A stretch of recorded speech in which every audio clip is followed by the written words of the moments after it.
I'm going to remind him of his future. Come on. Sister Harvey, I'm just letting you know you're sitting in Elder Salmon's seat. You're gonna have to pay for that seating there. What a great God we serve. And I want to thank you, Pastor. I have to be honest with you. I'm overwhelmed seeing you. I didn't teach him everything because he don't have a tie on today, but we're working on him. We're working on him. Yeah. We're working on him. We're working on him. We're working on him. But I want to tell you, brother, you know that I love you. And I can't say that for many of our ministers. This is not a right. It's a privilege to pastor. It's a privilege. And I'm sharing this with you in front of both of our families.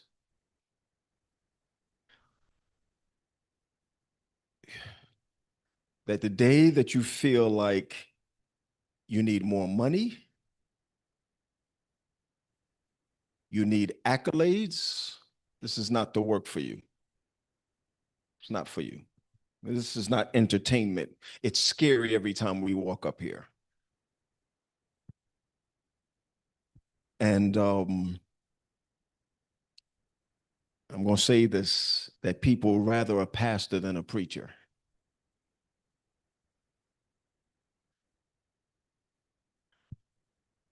People rather see the pastor than to see a preacher. Because your elders can preach. Some of them better. God didn't call us to preach alone. God called us to pastor. And the only way that you can pastor is if you have a heart of a pastor. You can't be made into a pastor. You have to have a heart as a pastor. So we still got more work to do. Take care of your family. Your first church is your family. Take care of them. All right. We were in an elders meeting this week, Elder Salmon, and there's one thing my elders said to me is, Pastor, you take care of your family first. And I appreciate that from them. The title of this message is called Favored, Broken, and Built. Favored, broken, and built. Minister of Music, thank you so much. There's a difference. I love my Josh. I do. I love my Josh. Love my Joseph. When you hear, heaven comes down, glory fills the soul. I want to thank you. We're working on it, man. Here's my last bragging. They don't even get paid. It's out of their hearts, man. God is good to us. Favored, broken, and built. God, I ask you to, that this may not just be for our people, but it may be for me to recognize, God, that at the end of all of this, you promised, and we know that you have never left us. Stick with us to the very end. In Jesus' name I pray. Amen. Amen. It's the story of Joseph. You already know the story. We've read the text. We've read the text. But as for you, you thought evil against me, but God meant it unto good, but to bring to pass as it is this day to save much people alive. Are we together, everyone? Family, I want you to understand that I'm going to begin this with a question, and I want this to sit with you for a minute. Did you teach? You teach already? This morning? Pat, you went so, all right. Right, so in Silver Spring. Good, I'm glad you're here. I want you to sit with this for a minute.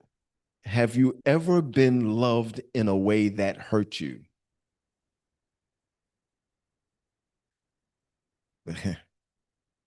Not loved too little, but loved too much.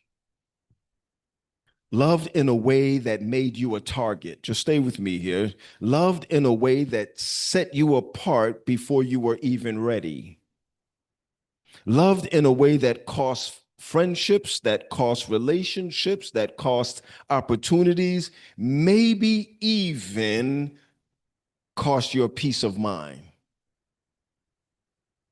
If you have, then you understand where Joseph was. Joseph didn't begin in a pit. He didn't begin in a prison. Hear me out. He began in his father's arms, wrapped in a coat of many colors, the favored son of Jacob, beloved above all his brothers. That love, listen to me, everybody, that love was real. That love was genuine, but that love put a target on his back. Are you here with me? And the mental health reality that we need to name right here at the top of this message for you is that sometimes the very thing that was meant to bless you becomes the first source of your wounding. See, the coat did not protect Joseph. It provoked his brothers. The love that elevated him also isolated him. Come on, stay with me here. And in isolation, whether you're in the palace or whether you're in the pit, is one of the most dangerous places that you can find yourself. I want you to understand that as we walk through Joseph's life and examine him, we're not just looking at what happened to him, but we got to look at what happened inside of him. Because God didn't just use Joseph's circumstances, God used Joseph's character. And that character was forged in the fire of pain, in the fire of betrayal, in the fire, in the fire of silence, and in the fire of faith. Are you with me, everybody? If favored, broken, and built. Sometimes we're being favored to a fault. Joseph was the 11th son of Jacob, born of Rachel, the wife Jacob loved the most. And from the moment that he arrived, Jacob made no secret of his preference. He gave Joseph the famous coat, the long sleeve, richly ornamented robe. Some scholars say it was a garment of royalty. Others say it was a garment worn by those who did not have to work with their hands. Either way we look at it, it was a statement. And every one of Joseph's brothers read the statement loud and clear. Come on now. What Jacob created unintentionally, are you with me? Unintentionally. What he created unintentionally was a psychological, dangerous dynamic. In family systems, we call this enmeshment or triangulation. Jacob's excessive preferential love for Joseph didn't just bless Joseph, it weaponized Joseph in the eyes of his brothers. Joseph became the symbol of everything that they were not. Come on, stick with me now. And when you are placed in a place where you are favored, every time they looked at the coat, they saw their own unworthiness reflected back at them. Listen. Favor without preparation is a setup for pain. And sometimes, not always, but sometimes the emotional wounds we carry started not with hatred, but with love that was misapplied or unbalanced. So Joseph didn't ask to be the favorite. He didn't earn the coat by scheming. He was placed in an unfair position by the one person who was supposed to protect all the brothers equally. When you're placed in a position of prominence prematurely, you often don't have the emotional or social tools to handle the weight of it.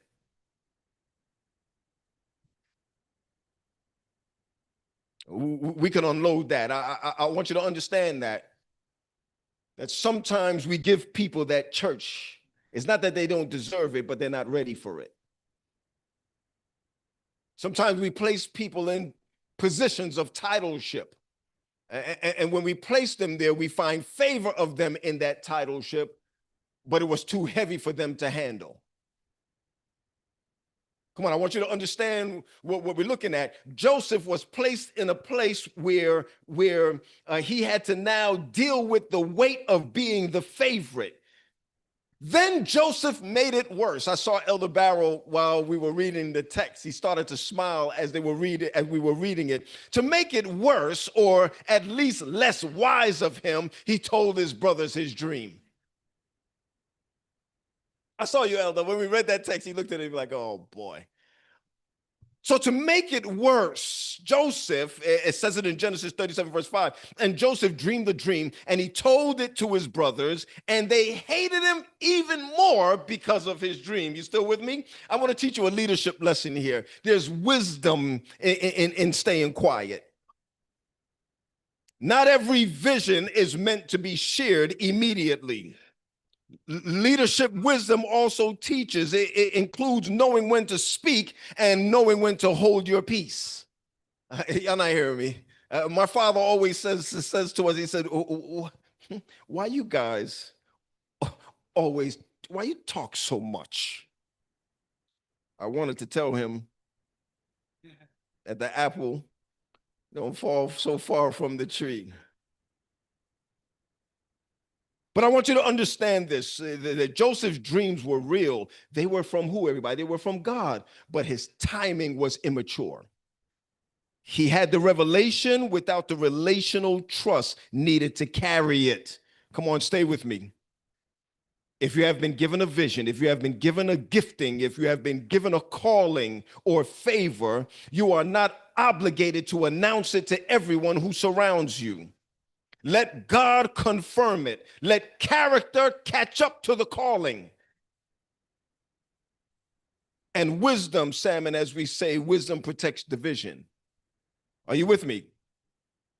Here's where I want to build this bridge. Maybe you identify with Joseph, not because you were favored, but because you were not. Maybe you're the brother who watched someone else get the coat. Maybe you grew up in a home where love was conditional and where favoritism was real, where you always felt like second best. Are you still with me? Either way, whether you were Joseph or the brothers, the wound is real. Guess what? God meets us at the wound. My mother's listening, so I'm trying to be careful. I always thought I was the favorite. But I realized that my parents put us in different categories. They say we love you all the same. No, they don't. They don't. No. When you think about it, I'm going to tell you, I'm the spoiled one because I'm the last one. And I always tell my brothers, stupid Joseph, I always tell my brothers, I'm the baby. So Paul would say, I came out the same time you came out. I said, no, you didn't. I'm 8 minutes the baby. So I'm going to take advantage of those 8 minutes. But then my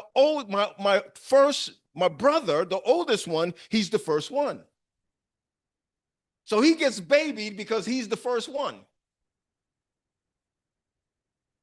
Then Paul was the sickly one. So Paul gets everything because he's the sickly one.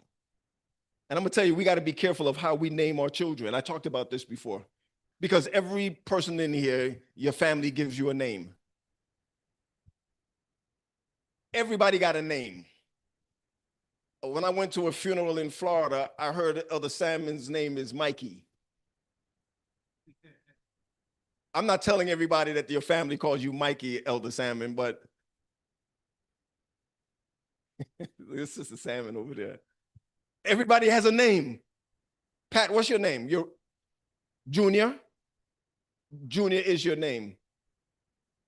I'm going to have to say it. Please let me say it. Your pastor's name is Pookie.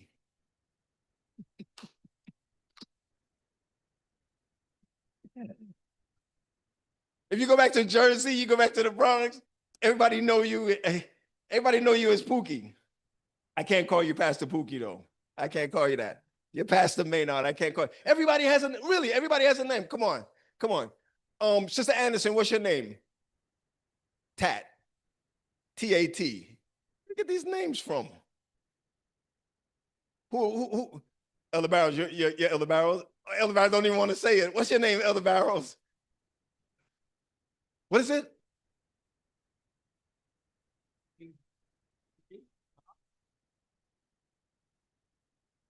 What? King? Come say it, Elder. What? Please explain it, please, Elder, because we're in trouble. That was a crazy guy in Barbados. So he's called King Dal Hall Food. And they named you that. Everybody has a name connected to them. What? What's your wife's name? China. Oh, that's what I knew you as. I didn't know Christina. Don't worry about what's mine. My wife is looking at me. What's yours? Don't worry about what's mine. Sister Salmon is Blossom. Sister Salmon is Blossom. Everybody have a name. What's yours? Her name is Girly, really? Girly.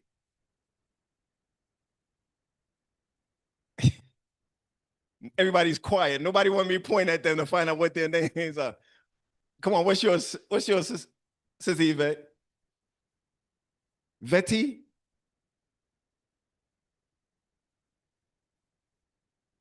What? Deacon? No. Hold on, sir. Usher.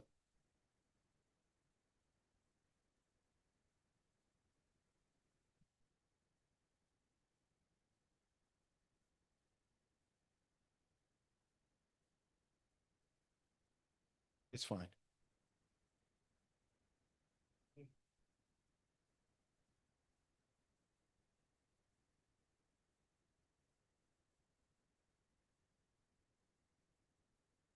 Are we back together? So my name, are we back together, saints? So my name is Booby.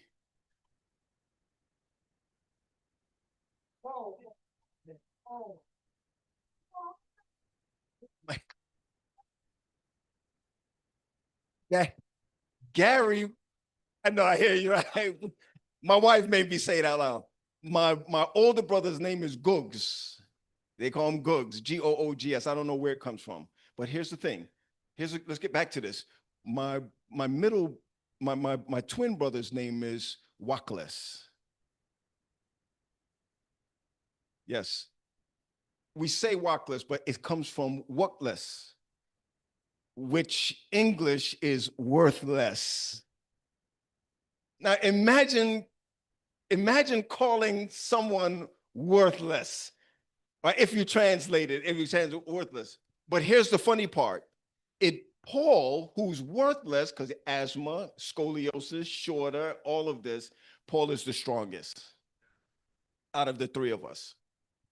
Can't understand how he can take the punishment that he has gone through life and able to work through that if it was any one of the two of us, we probably couldn't make it.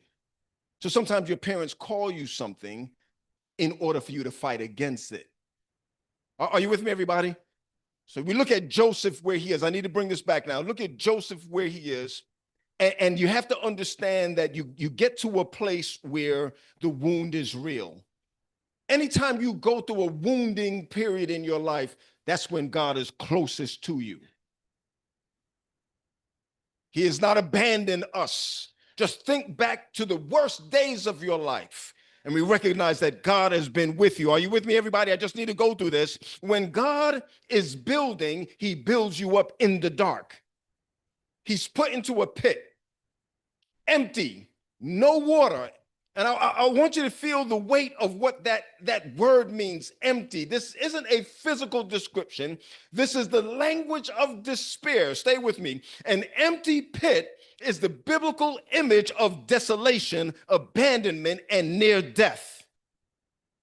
The Hebrew word out of there is called bor. It is a cistern. Today, the kids talked about a well, a dry well, a place of darkness. Psychologically, Joseph just experienced one of the most devastating forms of trauma a human being can ever endure: betrayal by your family.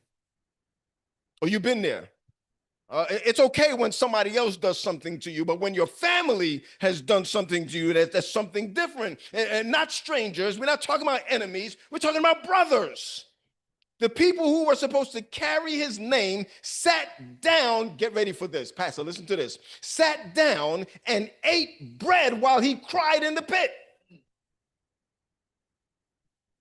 And this is biblical. Genesis 37 says, and they sat down to eat bread, and they lifted up their eyes and looked, and behold, a company of Ishmaelites came from Gilead with their camels bearing spicery and balm and myrrh, going to carry it down to Egypt. Brothers, sisters, I need you to hear me on this. The cruelest part of this scene is not that they threw him in the pit. The cruelest part is that they sat down to eat.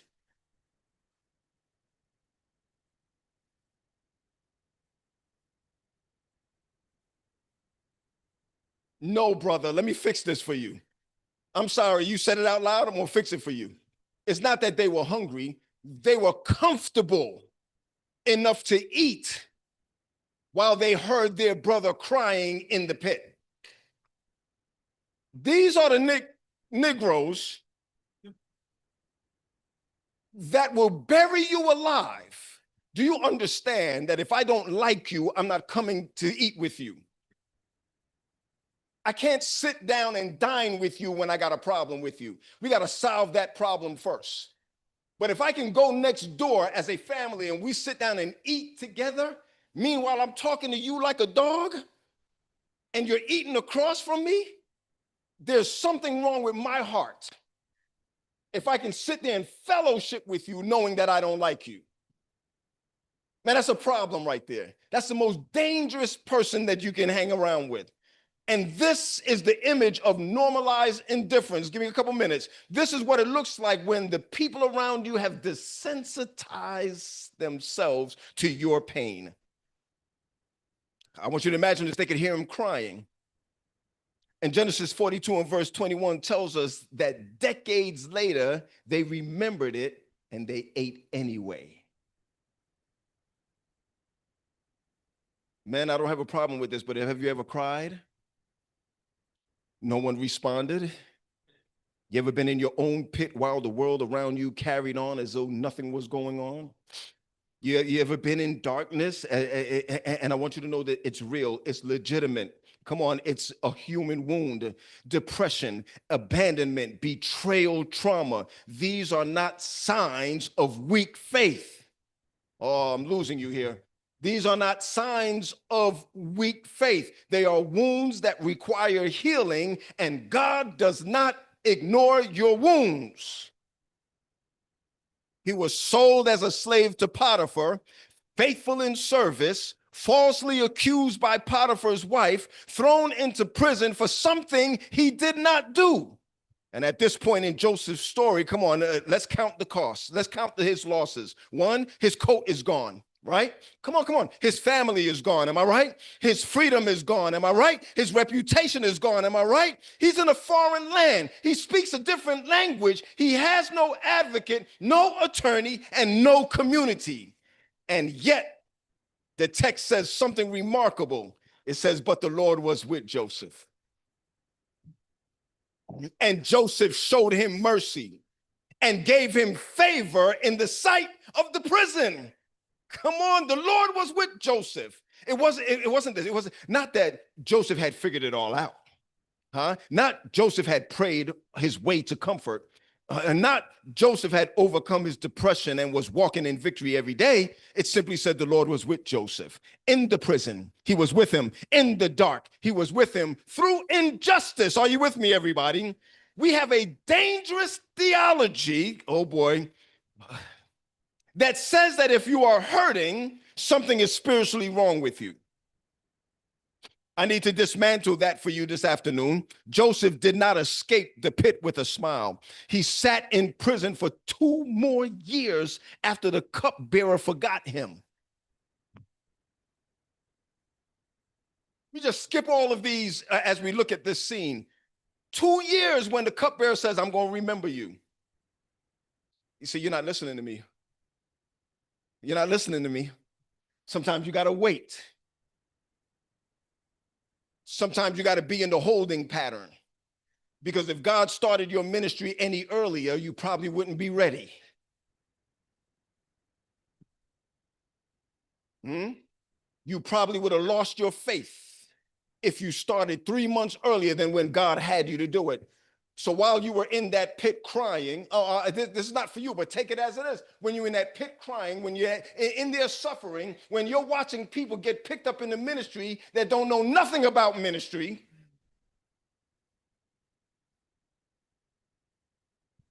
2 years after the cupbearer forgot him, 2 years, that's 730 days of waking up in a cell after doing the right thing. 730 days of waiting on God, who had promised him greatness while every visible indicator said the opposite.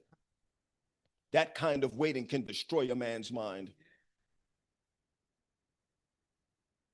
The kind of waiting that unless something is holding him together from the inside, he's going to fall apart.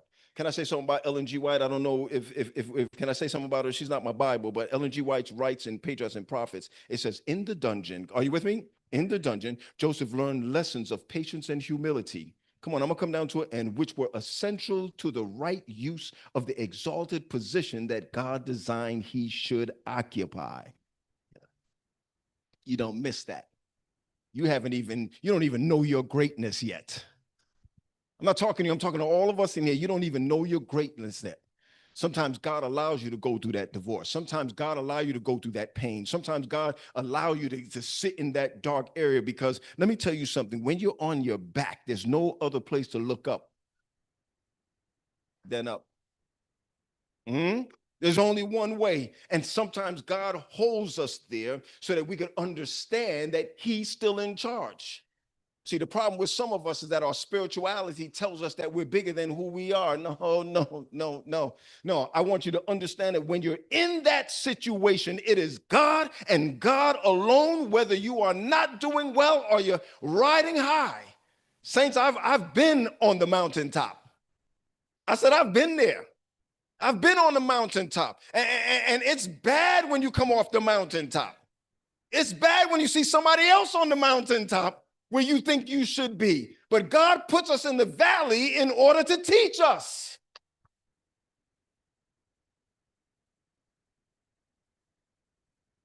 The prison wasn't a punishment. Come on, listen. It was preparation. Pat, are you listening to me, Elder Pat? It was preparation, but it still hurts. It's okay to acknowledge that the preparation hurts while still trusting in God, who is doing the preparing. Coming down. Notice that in the pit, in the house of Potiphar, and in the prison, Joseph served with excellence. He didn't quit. He didn't sabotage. He didn't become what was done to him. You're not hearing me. This is the definition of leadership integrity.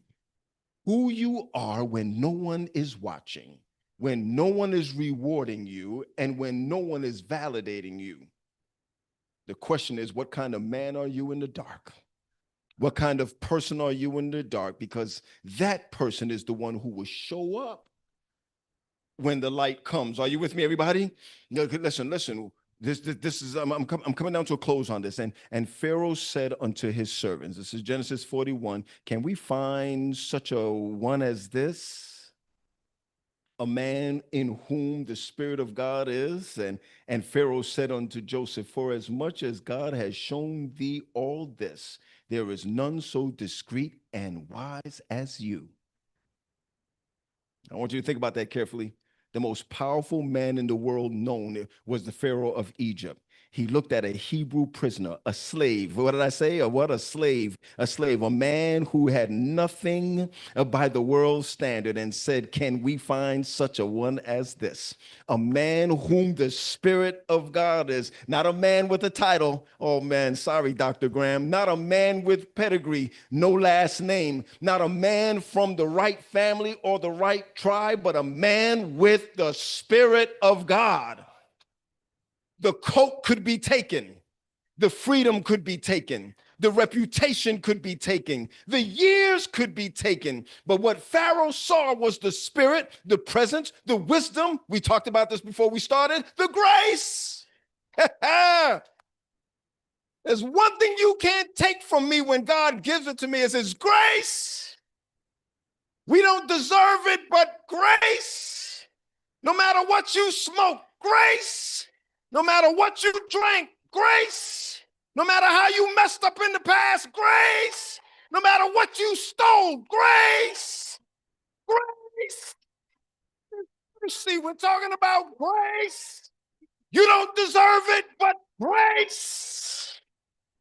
I thank God for his grace. That when the devil shows up and reminds me, let's go back to it, of my past, we can tell him that we are covered with God's grace and his mercy. Oh, I got one more for you. Then, musician, I'm going to need you when I get down to this. This thing is called anchored identity. Are you with me? One of the most critical factors in psychology, resilience, is what clinicians call anchored identity. I'm coming down. A stable sense of who you are when everything collapses around you. I'm going to pick on my first elder for a second. My first elder has been a police in wild, wild West Jamaica. So his mindset over the past 30-something years, there's an identity hook to that. That's going to take a lot to break. Board meetings, it takes a lot to break. Talking and chatting with him just regular, it takes a lot to break. He's noticing everything around. You're not a cop anymore. You're laughing, Sister Finley. You retired from nursing. But every time you turn around, you look at somebody, I wonder what's wrong with this person. You're automatically in a triage unit. You're automatically working on them. It's anchored identity. We have Sister Anderson who was a child dealing with children, daycare centers, and now she sits up here and she's retired from that, but you can see it all come out as she's telling the children's story. It's an identity that you have that can't go away because it's anchored to you. That no matter what happens, you may stop working at that place, but this is who you are. If you're a studier of God's word and you're hooked onto the Holy Spirit, no matter what happens to you, no matter how this nation falls apart, you don't have to worry about what Trump got to say. You don't got to worry about what the government got to say. You don't even got to worry about what the church got to say. You don't got to worry about what conferences got to say. All you know is that my soul is anchored. And when your soul is anchored, oh, you know what I'm going to say next? I shall not be moved. Anchored identity, spirit-led influence. For my hope is built on nothing less, come on, saints, than Jesus' blood and righteousness.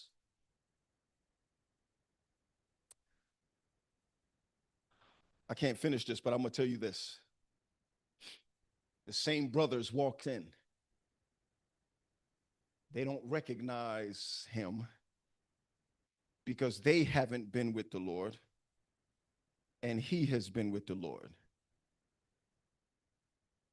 Yeah.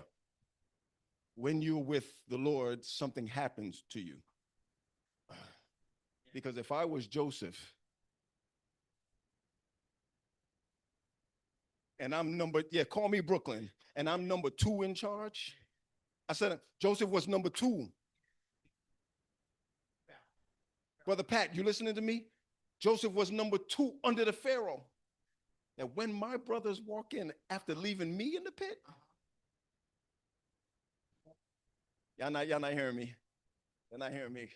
Oh, stop recording from here, because when somebody has done something wrong to you, it's human frailty that said, I'm going to get you back. Come on, I just want to be real. I want to be real. Sometimes I look at some of my enemies, and I said it, some of my enemies, and I'm at a position, it's only why you're here, I'm sweating now. I don't normally sweat like this. I want you to understand this. This is true. I want to look at my enemies and give them a piece of my mind. Matter of fact, not just a piece in my mind, just a piece of my mind, but I want to injure them worse than the way they injured me. You see, well, I thought we had.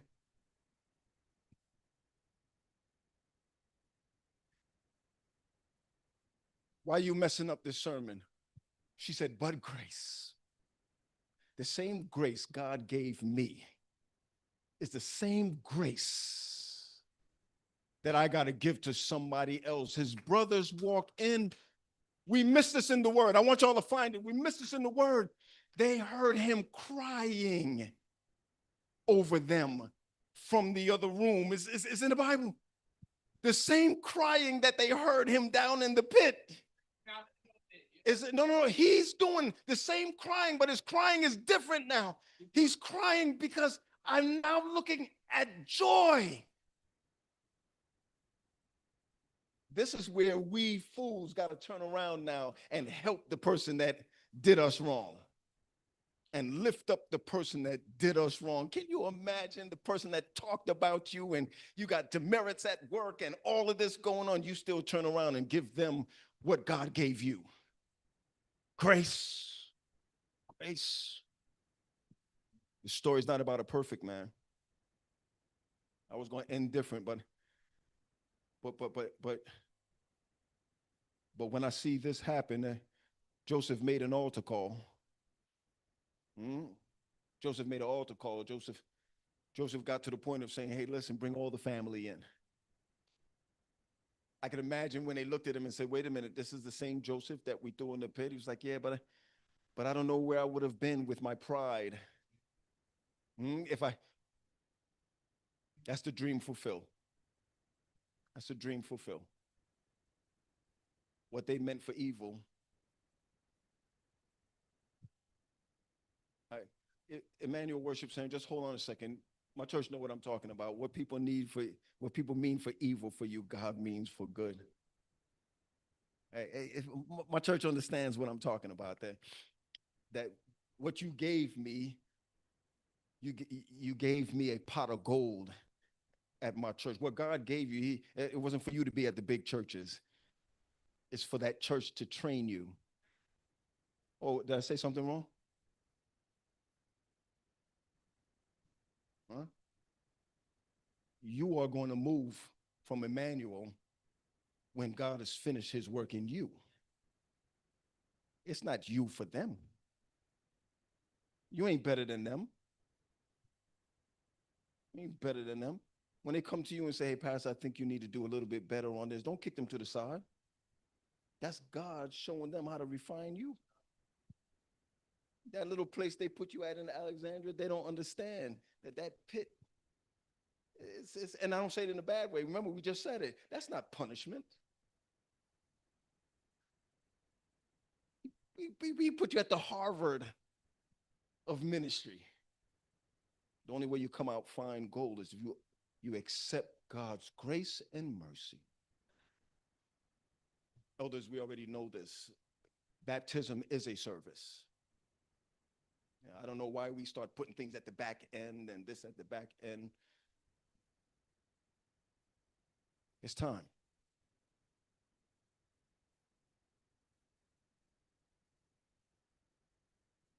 I am emotional because this is your first baptism.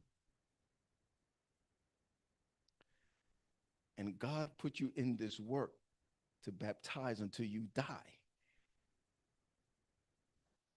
You just lost, you're not understanding. You were born to do this. I don't care about your chaplaincy degree. I don't care how you can make $160,000 for the Advent system and all that. You can do that. You're not working here for peanuts.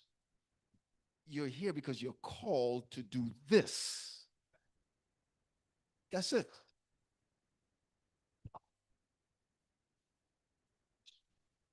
When we turn over this service, we're celebrating with who you have. No haterism, but this also teaches me. You ask my elders. I told them this when I said, hey, I would like for this church to come and do this because I haven't been doing it the way I should have been doing it. Didn't I say that, elders? So this here is not just for you. it's a kickoff for us that we're not entertaining anymore. We're doing God's work. We're going to turn the service over to Emmanuel Worship Center. Those who need to take meds, yeah, I said it. Those who need to leave, those who need to eat, we understand that. We understand that. And we're not going to, there's no fault in our game. We're not going to turn around and see who's leaving. But for these 6 souls, I want to be here when heaven opens it up and a dove lands on and says, "This is my son in whom I'm well pleased." As we sing this song together, if you want to change up, we change up. I still want to thank Sister Dixon, Brother Dixon, for opening it up for our baptisms. I'm going to call for our praise team to help us out as we transfer out. Want to say? Live in this moment because of you. I want to thank you and praise you too for your grace and mercy brought me